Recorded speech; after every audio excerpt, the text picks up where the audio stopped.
지금은 딱 정확하게 21년 10월 달에 고점 찍고 내려갔던 것처럼 이번에도 10월이 고점이 될 가능성이 높고 네. 그러면은 혹시 이제 25년에 한국 주식시장에 대해서는 어떻게 되게 안 좋게 보거든요. 안 좋게 네, 보세요? 부동산이랑 같이. 안녕하세요. 리치고의 김기현입니다. 네. 자, 오늘도 우리 또 흥미진진한 우리 엘리언님. 저도 방송하지만, 저도 모르게 저도 막 이렇게 막 빨려가요. 혹시 입에 이렇게 혹시 이런 진공기 이렇게 다신 거 아니세요? 저도 모르게 막. 근데 말이 빨라가지고. 근데 또 댓글에, 원래 천재들은 그렇다. 네. 네, 전달하고 싶은 게 많은데 막 머릿속에 막 한꺼번에 오니까 네. 제가 버벅거리는 것 같아요. 아닙니다. 버벅이 아니라 굉장히 저도 설명드리면서 너무너무 재밌게 같이 방송하고 있습니다. 자, 오늘은 또 어떤 또 재밌는 또 주제를 갖고 오셨나요?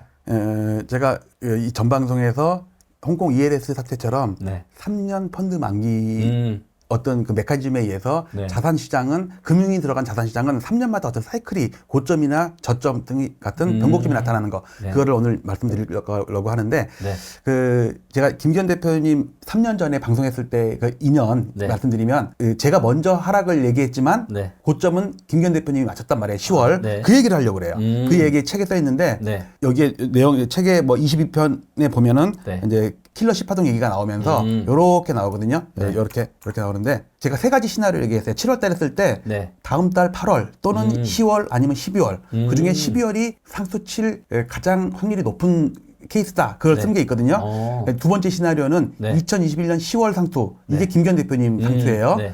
3년 대칭이 되는 올해 10월 어느 날이다.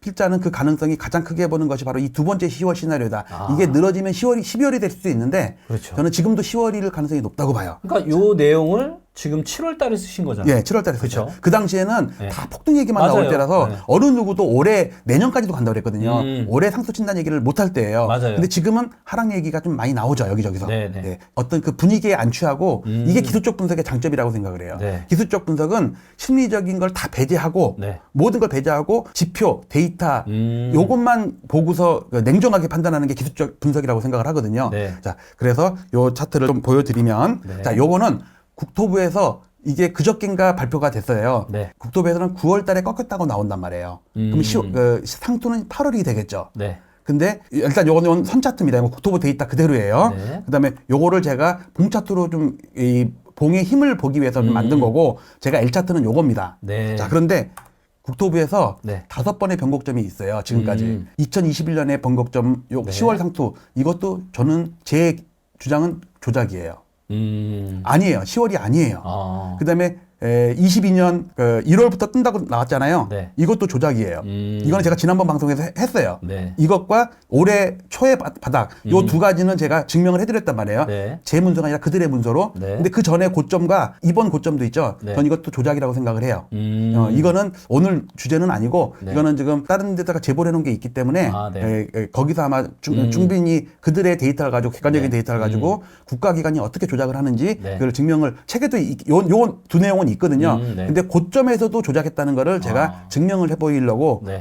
하고 있고요. 일단은 오늘은 제 차트만 보고서 얘기를 한다면 네. 2021년 10월 달에 월중 고점, 그러니까 고점은 제 데이터로는 세 가지가 있어요. 월중 고점이 있고 월 평균가가 있고 일 고점이 있고. 네. 왜냐면 데이터를 취합하는 그 기간에 따라 다 다른 그렇죠. 거니까. 근데 2021년 10월 달이 고점인데 월 평균 값으로는 국토부는 월 평균 값 써야 되거든요. 네. 호갱 논어도 마찬가지예요. 리치고도 월 평균 값을 쓴다고. 네. 월 고점은 의도적으로 뽑아내서 넣지 않으면 넣기가 어렵단 맞아요. 말이에요. 여기로부터 3년이 되는 때가 올 10월이란 말이에요. 네. 10월 달에 월중 고점. 제가 볼 때 이거는 10월, 11월 달에 지금도 11월이 살짝 오르고 있거든요. 네. 근데 이거는 마이너스로 들어설 가능성도 꽤 높은 것 같아요. 이건 12월까지 가봐야지 아는 그렇죠. 거죠. 아직은 데이터가 많이 네. 11월 달에 취합이 안 됐으니까. 그렇죠. 보름밖에 안 됐고 네. 45일간의 추가적인 신고 기간이 남아 있거든요. 네. 맞아요. 12월 말까지 11월께 신고되니까. 네. 그러니까 요거는 유동적입니다. 그래도 고점은 못 넘을 것 같아요. 네. 10월 달에. 쉽지 않을 것 같아요. 자, 그리고 요 3년이라는 거고요. 그다음에 이 직전에 작년에 상투도 9월과 10월이 거의 똑같아요. 10월마다 상투가 오는 게 네. 이번에도 또 반복되는 거 아닌가.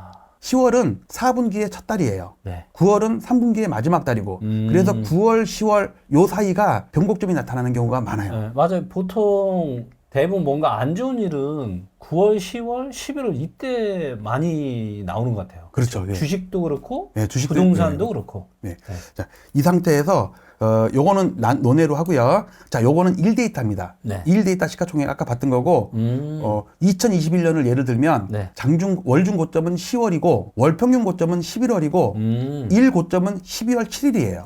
날짜까지 제가 계산을 하거든요. 네. 매일 오늘도 한 거니까 오늘도 집계를 한 거거든요. 네, 근데 네. 이번 달은요. 10월 25일이라고 나오는데 네. 이건 아직 확정치가 아니에요. 왜냐하면 11월, 12월에 더 높은 값이 올라올 수 있으니까. 네. 그런데 과거 사례를 봤을 때 네. 이렇게 추세적으로 오르는 때가 아니고 이렇게 눕잖아요. 네. 그러면 변곡점이에요. 대부분이. 그렇죠. 이렇게 이것처럼. 네. 바닥에서도 마찬가지고. 네. 그래서 날짜로는 현재 오늘이 11월 20일인가요? 21일인가요? 20일입니다. 20. 네. 네, 20날이요. 기준으로는 한 달 전 10월 25일 정도가 일값으로는 최고치. 그러니까 1데이터로 취합하는 사람은 아무데도 없거든요. 그렇죠. 저는 이걸 매일마다 하니까 시가총액을 하니까 그 대신 이건 유동적인데 일단 잠정치로는 10월 25일이 고점일 가능성이 좀 높은데 이거는 아직 유동적이다. 네. 그러면 작년에 10월 달에도 작년에는 12월 15일이었어요. 정확히 한 달이잖아요. 네. 요거는 12월이지만 이게 실제로 10월 달부터 두 달을 기다시피 했기 때문에 거의 여기로부터 2년 후에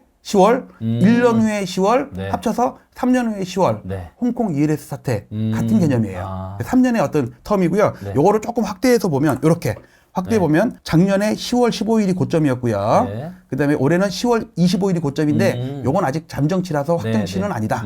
요거 말씀을 드려서 처음에 얘기했듯이 네. 10월 어느 날이다. 네. 오늘자 확인해 보니까 10월 25일이 일단 일중으로는 역사적인 고점이 될 수 있겠다. 네. 그 3년 전에 상투는 12월 7일이 우리나라 사상 최고치거든요. 이건 아마 10년 정도 안 바뀔 것 같아요. 10년 정도는. 아. 이 날짜. 그러니까 우리가 10월이라고는 알 수 있지만 날짜로 12월 7일이라는 거는 어느 누구도 얘기를 할 수 없지만 제가 리츠고에 나와서 이게 처음으로 밝히는 거니까 요거 날짜를 잘 기억해 두시면 그다음에 이거는 잠정치지만 10월 25일 좀 며칠 더 뒤로 갈 수도 있고요. 네. 그래서 지금은 올해 상투가 거의 맞춰진 것 같고 이제는 천천히 하락하다가 네. 체감할 수 있는 하락은 봄 좀 지나야 되지 않을까. 봄 지나고 나서. 강남 서쪽 아직 안 꺾였으니까. 한 2분기부터 4, 예, 5, 6. 그쵸. 4, 5, 6 정도가 체감적으로 하락을 느낄 수 있을 것 같다라는 네. 말씀을 좀 드리겠습니다. 아, 지금은 딱 정확하게 21년 10월 달에 고점 찍고 내려갔던 것처럼 이번에도 10월이 고점이 될 가능성이 높고 네. 그래서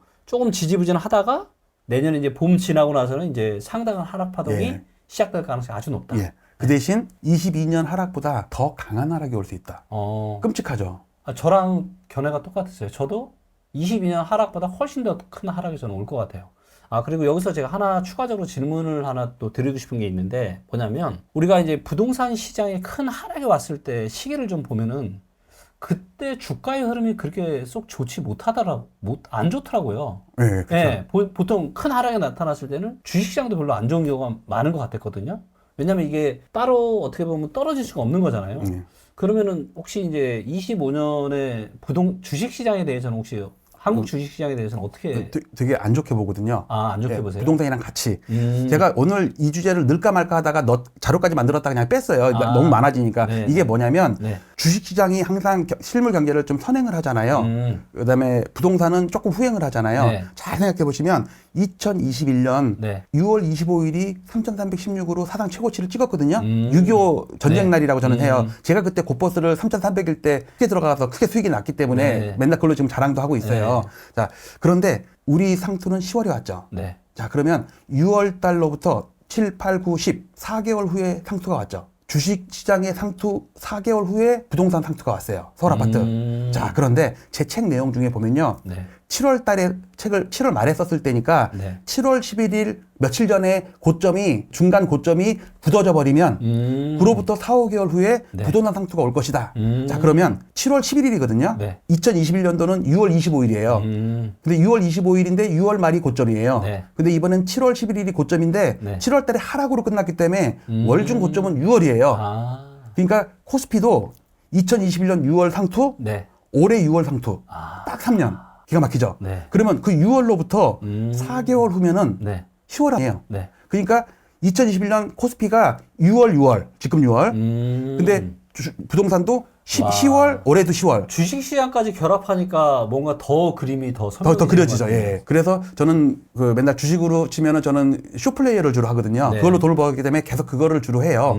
물론 지금 단기적으로는 롱도 들어갔다 말았다 하는데 네. 저는 내년 주식시장은 주식시장도 이미 코스피는 킬러 10%가 시작이 됐다고 봐요. 아. 7월 11일 날 2,900 네. 아니 600 얼마 690분가? 네. 예, 예. 그거를 반등 삐파로 보고 네. 이제 킬러 10%가 아, 시작됐다. 이미 코스피는 벌써 시작을 했고 부동산은 이제 시작하려고 그러고 아. 4개월 정도 차이. 네. 네, 그렇게. 그리고 좀 더 진행된 요 업데이트 데이터는 또 네. 연말에 12월 그- 21일 네. 그 강의에서 또 그때- 자세하게 네. 이야기해 주시면 네. 너무 좋을 것 같습니다. 자, 오늘도 또 우리 엘리언님하고 굉장히 흥미진진한 부동산 이야기 해 보았고요. 예, 조만간 또 다시 또 모셔서 네. 또 재밌는 이야기 나눠보도록 하겠습니다. 감사합니다. 감사합니다.